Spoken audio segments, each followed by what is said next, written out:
Welcome back to the channel, everybody. I am Mick Alphanine. Let me ask you a question, everyone. Are you actually ready to be legendary? Are you ready? Are you ready to go to the next level in life, to be the new 1%? I don't think a lot of people are. I think that pressure gets to them. It's like a weight on your neck or a sword over your head. We're going to get to an article here, Ripple.com. I mean, they say a lot in this article. I mean, especially for newcomers to XRP and the bank coins. Understand that most of the bank coins have similar to what XRP has with so many partnerships. Did you see that diagram that Algorand has with how many partnerships they have? And when there's regulatory clarity, when there's so many partnerships, it's ridiculous. When all of those are fully utilizing Algorand, what does it do to that price? Are you ready? Are you really ready for that? Because some people have a lot of money in Algorand, and that money is going to increase exponentially. Let's circle back to XRP. Are you really ready for that life change? Where overnight, let's say it happens. Overnight, you move out of wherever you're living and live somewhere doubly better. I know some of you are well off. You're doing pretty good right now. No, you'll still be able to move somewhere doubly better. Never to worry about anything really ever again. that's connected to finances ever again. A lot of you are running businesses. Just have that money on autopilot like never before. I'm talking about exponential gains, right? And all the different ways that you can utilize XRP and with that price going as high as it could possibly go. Maybe it happens little by little. That's more reasonable, but I'm just asking the question. Can you handle the sword of Damocles? Have you read that story, the sword of Damocles? The old king sitting on the throne? And this young boy comes up. He wants the throne. He wants to experience it, being the king. He thinks it's easy to be the king, but he doesn't know the weight of the crown. If you're the new 1%, are you ready for the weight of the crown? So in the story of Damocles, and you should look that up, give it a read. It's very brief. But they sit the young boy upon the throne, and they hang a sword over his head, dangling, held only by the hair of a horse. And I think they did something to the hair. Maybe they had a fire there burning it slowly or something cutting it. But little by little, the sword grew a little bit looser and ready to fall upon his head so that the young boy could feel the pressure of the crown, that any day it could be over for you, that it's not easy bearing the weight of the crown. Enemies everywhere when you are the king.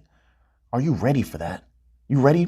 Did you harden your heart? Did you do your exercise physically, mentally to prepare yourself for the moment? Because it's not all just going to be Lambos. It's not.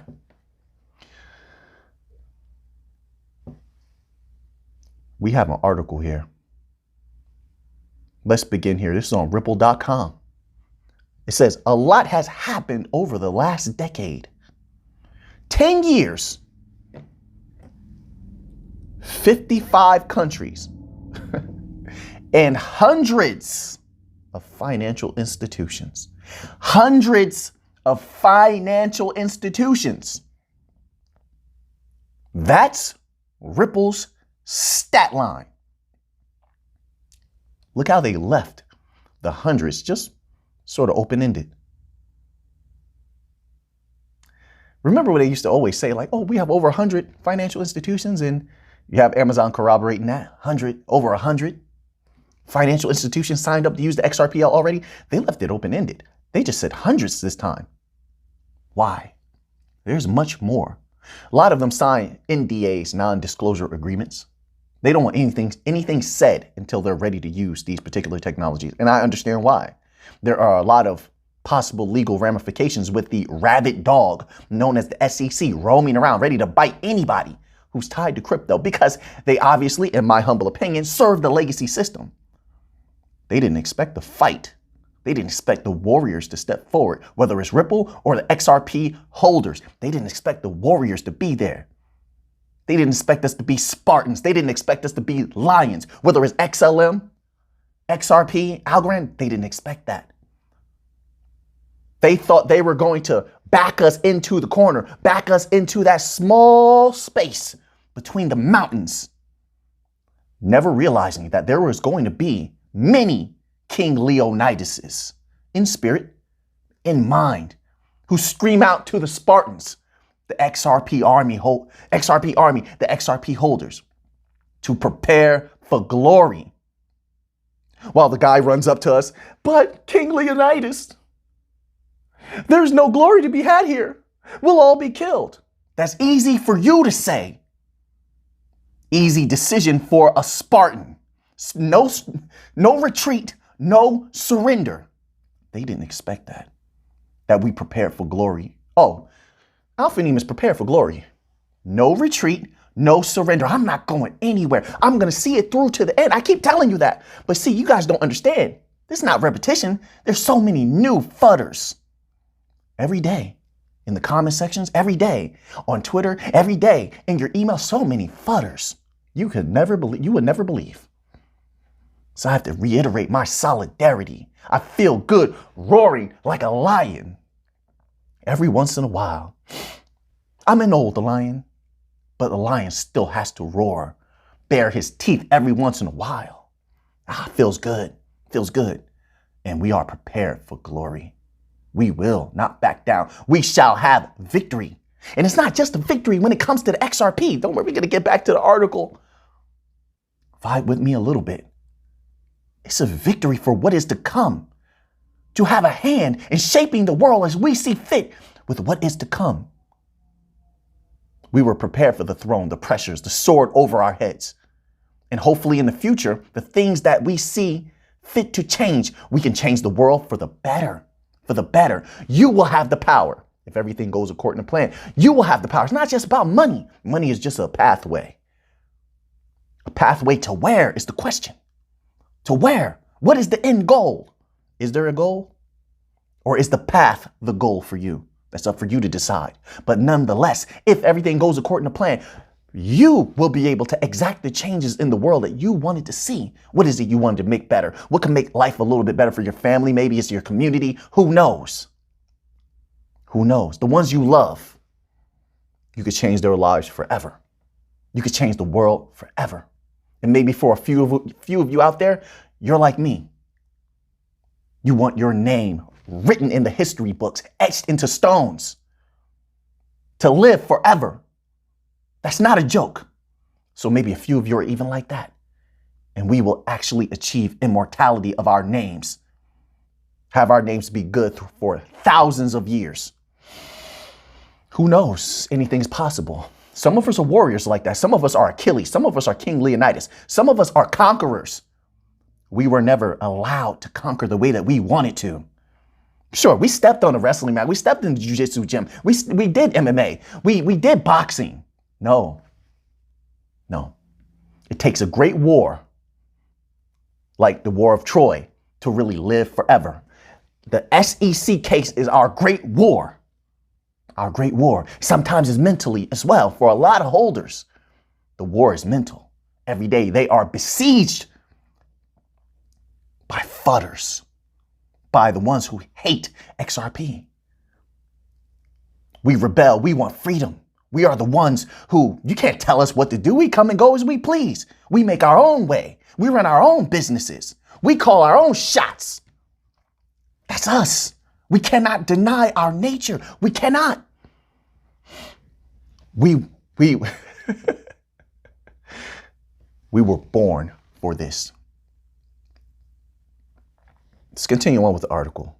I feel very intense right now, but it feels good. I could fight a war right now, stand on the field with just a sword, no shield. I'm ready. I'm ready to swing my sword. Whew. I feel on fire today. I played a little football earlier. I'm a little fired up. I was catching that football with one hand. Woo. I still got it. My leg muscle was a little bit tight though. I should have stretched. Felt a little bit of a twinge. That's not good.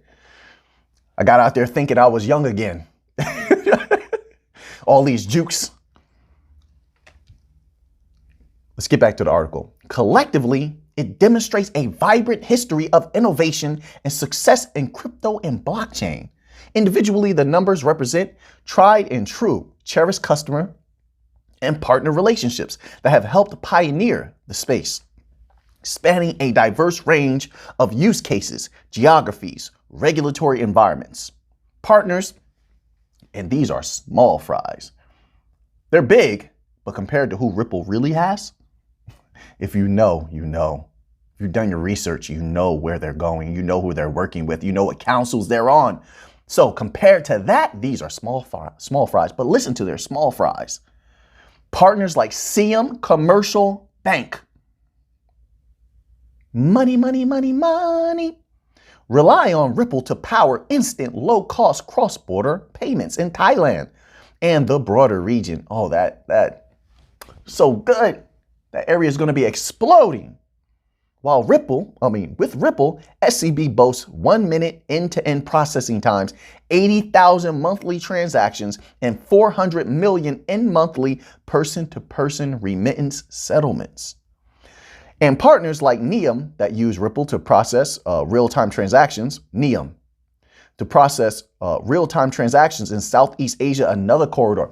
Ripple is doing the right thing. They are getting into the proper corridors. Now, keep in mind, everything I've been saying for quite some time, they're going to corroborate a lot of that over these next few months and weeks. Real-time transactions in Southeast Asia and was the first to connect the region to remittance corridors in North and South America. Unbelievable what they're doing. I told you, the legacy system cannot escape it. They can't. They're quaking in their boots. That's not a joke. They're very, very concerned because they're not sure how much power Ripple can grab, and they can grab everything if they want to. Given time, they can be, like I said, I'm not saying they can be the new IMF. They can be like the new IMF, which is just a supervisory body because they have power. They do a lot of lending, right? They help a lot of different countries and governments, correct? Ripple can do the same, but if Ripple is doing it with banks, how much power? That's an insane amount of power to have. If you're controlling a bank's payroll, if you're able to provide them liquidity, they are at your mercy. Do you not see? Do you not see? It's going to get very, very exciting, very, very rapidly when everything kicks off. Founded in 2014, Neum was up and running on Ripple in 8 weeks and is saving 98% on domestic transfer rates for customers. That's nothing. Listen, I'm telling you, in the future, when all the corridors are live and everything's flowing in and out, and all of the businesses together decide to flip the switch, so to speak, that price of XRP is going to soar, unbelievably so. Let's continue on. It says, and don't forget Pipple, the blockchain native financial services platform that helped bring Ripple's payment solution to the Middle East market for the first time. Look at everywhere that they are. Everywhere that they are is about to explode. Don't forget, a lot of the bank coins they're deep in the Middle East. Deep. You saw the projects they were working on, right? When we went over those PDFs a few months back. They are deep in all of the different places that are growing, and they're going to take that money off the table that the legacy system could not access. And that alone gives them a lot of power. That alone gives them legitimacy because the legacy system still can't access that. So now they have some power. Now, when you flip the switch, so to speak, and all of the different financial institutions and the business institutions, commercial banks, central banks are utilizing that particular protocol. Now, even more money is flooding into Ripple, into XRP. The price goes up. Ripple gains more power. It's starting to become like a supervisory entity. If you think they're not going to wield it in the future, you have another thing coming. And then when they have that power, negotiations, renegotiations begin because they have so much power. They can force renegotiations, which means that Ripple will be making a lot more money. Let's just put it that way. They'll be making a lot more money. So therefore, they're going to push XRP even more, seeing the power that they actualized, that they brought to fruition, the power that they gained for themselves. They're going to want even more It's a for-profit business, which means what? Them pushing XRP even more means that price can go up even more. This is logical. Let's continue on here. It says, enable real-life use case for improved treasury flows between USD and EUR and providing Pipple customers access to additional working capital to help streamline cash flow. These companies are only 3 of the many that help to create the virtuous circle of innovation at Ripple. It's only, like I said, I told you, it's just, they're not giving you the major ones just yet. There's no regulatory clarity in the US just yet. They don't want to cause a run on, not a run on XRP, because I don't want to use that terminology, but they don't want to cause FOMO, right? They don't want to cause FOMO. If they told you, if they brought everything, let's not take the things that are like the big partnerships that really they're not really highlighting. Let's just take the mid-level partnerships. If they brought all of that together and actually put that out there, that alone would cause FOMO, because Ripple saying it and putting it out there to the media or putting it even just on their Twitter would cause FOMO. They don't want that right now.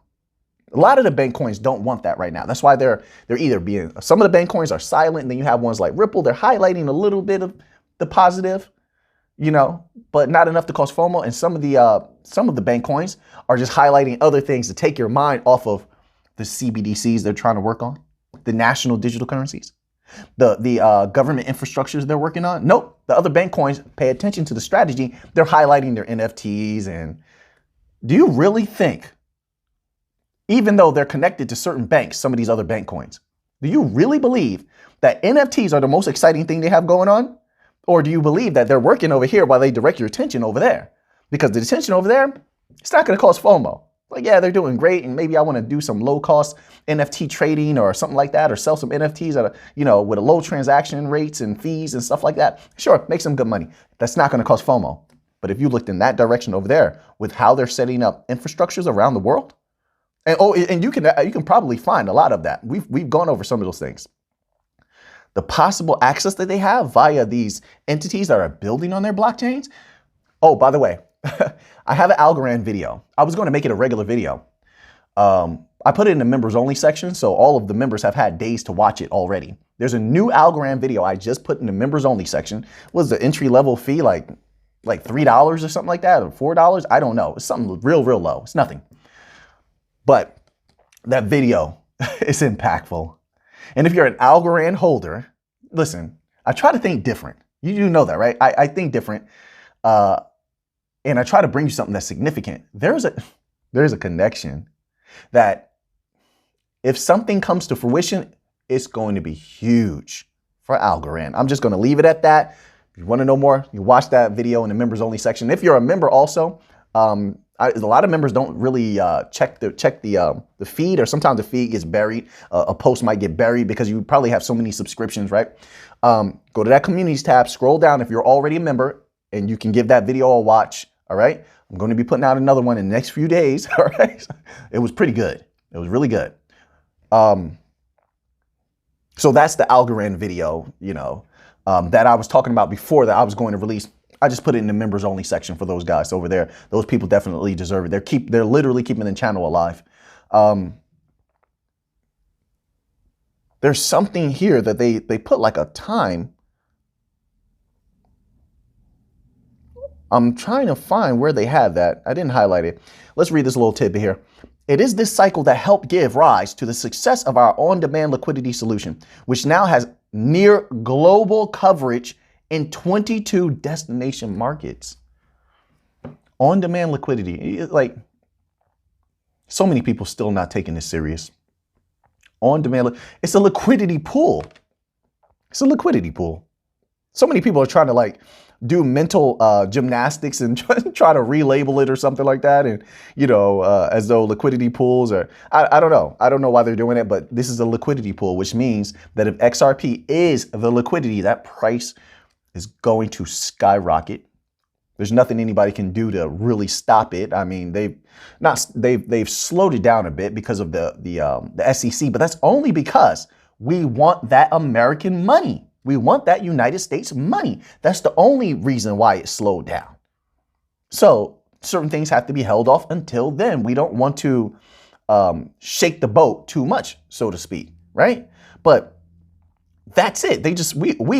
Ripple itself allowed the slowing down so that we could still access the United States market. That's why we're fighting the case. A lot of people are very impatient and they're not used to going after the big money. The big money plays take time. The big money plays take time. Look at Amazon. It took time. They didn't just become successful overnight. In fact, they were in debt for a long time. For a long time. It takes time to build this type of thing. And we're talking about replacing, if not the entirety, a significant portion of the legacy system financial structures. That's going to take time. Now, in one of these documents here that Ripple just dropped 3 documents, you can go to their Twitter, okay? Because I can't find it. There's like a time period they put in here. And they wanted to look at like the next 10 years. That's what it was. Haven't I been saying that though? You can find that in here somewhere. They talk about in the next 10 years, all of these developments that are going to be happening.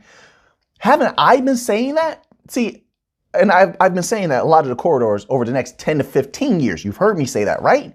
And now you have Ripple. Like I said, if you read these documents, you're going to see it somewhere. They released like 3 different documents over the last 2 days. Just go to their Twitter and you're going to see those documents. You can open them up and give them a read. They're very impactful, by the way. But haven't I been saying that? The next 10 to 15 years, those corridors they've been setting up are going to explode. Don't get me wrong. They're doing well right now. So if they flip the switch right now, that price is going to explode. But what we're talking about, we're looking at the money now and the money then. Well, the money now is going to be great. No doubt about it. Once they flip that so-called switch, right? But it's going to grow. You're not understanding. So a lot of people, when they're thinking, and you can do whatever you want. It makes no difference to me whether you buy or sell at all whatsoever because I'm a researcher. I don't make anything whether you buy or sell. I don't care. We're waiting on the banks. That's what we're doing here. So, but I just want to say that before I say this. But those people are thinking like, well, yeah, I'm going to sell XRP. Understand that XRP, theoretically speaking, given all the information that's available, will go like this, right? It's down here. It goes up. Then they're going to they have to try to stabilize it. They have to. Which means that when they pull their money in, there's going to be an agreement made. There has to, amongst all of the institutions. They have to come to the table. Probably Ripple obviously going to act as the intermediary. And they're going to try to stabilize it somewhere that takes it out of the hands of retail. They have to. They have to remove it from retail. We can't have the retail investors messing up this money. We can't. We can't. And so they have to find a way to take away those large fluctuations, that volatility. Sorry, that's the word I was looking for. So there has to be an agreement. They have to raise that up to stabilize it some way, some mechanism, somehow they have to utilize to stabilize the particular price of XRP as a liquidity pool or a liquidity provider, or to build a liquidity cushion and to act as a bridge agnostic currency for large amounts of money. So that way, when they send those large amounts of money, they're not losing big chunks in the process because people want to take certain things out. Now, right now, there's not a lot of XRP holders at all whatsoever, right? There's very, very small percentage and people have multiple accounts. So keep that in mind as well. But the money is only going to increase because then as some of these corridors that they've been able to access, that the legacy system hasn't been able to access, it's such a beautiful time to be alive. It is, because right now, those economies are starting to get up and running and really get a footing and start to become developed economies. Fully developed, I mean, where the money is going to be increasing exponentially that's coming out of there. So XRP stands to benefit. Now is the perfect time for Ripple to do what it is that they're doing. So the money's only going to increase. Now, I'm not saying it's going to be a meteoric increase. Of course, you're going to have the initial parabolic runs when everything is up and running. But I'm talking about it's going to increase because now you're going to have consistent volume out of some of these corridors. It's going to be very interesting if everything goes according to plan. There's no guarantees here. You already know that. There's no guarantees here. But everything is looking very, very good. 55 countries, near global coverage. And they haven't even, listen, mark my words, this is nothing It's just like I told you with Algorand. This is nothing what you see. What is happening, the deals behind the scenes, and some people know. Some people know. Now, whether those partnerships, I said this about Stellar as well, whether they're able to pull off those partnerships, you have to sit in meetings, there's negotiations, there's competitors as well. But if they can pull off some of these partnerships they're trying to do behind the scenes, like I said, there's others who know, whether it's Stellar or Algorand or Ripple. Won't say any more than that. If they can pull off some of the partnerships they're trying to do, it's going to be unbelievable. Unbelievable. So it's just about waiting and seeing. And but as of right now, everything is looking very, very good. Very good. I think in about a year, honestly, things are going to be, is going to get a little bit crazy, honestly. I see certain things on the horizon, certain, I don't want to say too much. I really, really don't. There's something I want to say, but I don't want to say too much. But let me tell you something. If certain corridors are built and certain deals get done, the bank coins are going to explode because people are going to FOMO in. They're going to see that what's happening, and it's going to be right in front of their faces. I'm trying to convey this without saying too much, right? Listen, last year I said the same thing right before. If you look at those videos last year, I said the same thing before they announced the MoneyGram deal with XLM, didn't I? And I said, hey, you know, they working on some things and such, right? I said that. Then the MoneyGram deal wound up coming out. Listen. Every account must utilize XLM, right? Must hold a little bit of XLM. You know how many accounts, listen, you know how many accounts they have to use in order to have people utilizing USDC on Stellar around the world? And every account must have a little bit of XLM. Like, what is it? I don't know how much it is. It doesn't make a difference. But then also take into account that XLM provides liquidity, according to Stellar, provides liquidity for otherwise illiquid assets. And we already know that USDC is just digital dollar. It's the digital cash. It's digital cash. And so it definitely needs liquidity. A lot of it. But anyway, remember that time period where I said that? I was saying that for months, that if they could pull off certain things. And then they announced the MoneyGram thing. That announced, really, it got leaked at first. And then they had to speak on it because it was already out there. That wasn't even the big one. I told you that. That wasn't even the big one that they were trying to pull off. It wasn't. I said that before. I said it again. That wasn't even a big one. Listen, a lot of these companies are like that. They have some big stuff they're trying to work on. And listen, let them do their job. Let them do their job is what I say. Hell, listen, I would love to hear some news and love for something to be leaked. But let them concentrate on actually closing those deals and partnerships. Let them do what they do. And hopefully, if they work hard and they are doing a good job, that they will land those big ones. And if they do, listen, I think the future is bright for the bank coin holders. It's just my humble opinions, not financial advice. I'm not a financial advisor, but gave you a little bit of a different video today. Every day is different for me. I'm a regular person. Every day is different for me. So every day the video is going to be different. I'm not here to give you some scripted thing, or when you get Alpha, you're getting me. This is like the rawest version of me. I appreciate you all listening to me and spending some time with me. I greatly appreciate that. So now that you have that information, what are you going to do with it? I know what I'm going to do with it. So until next time, let's get to the money.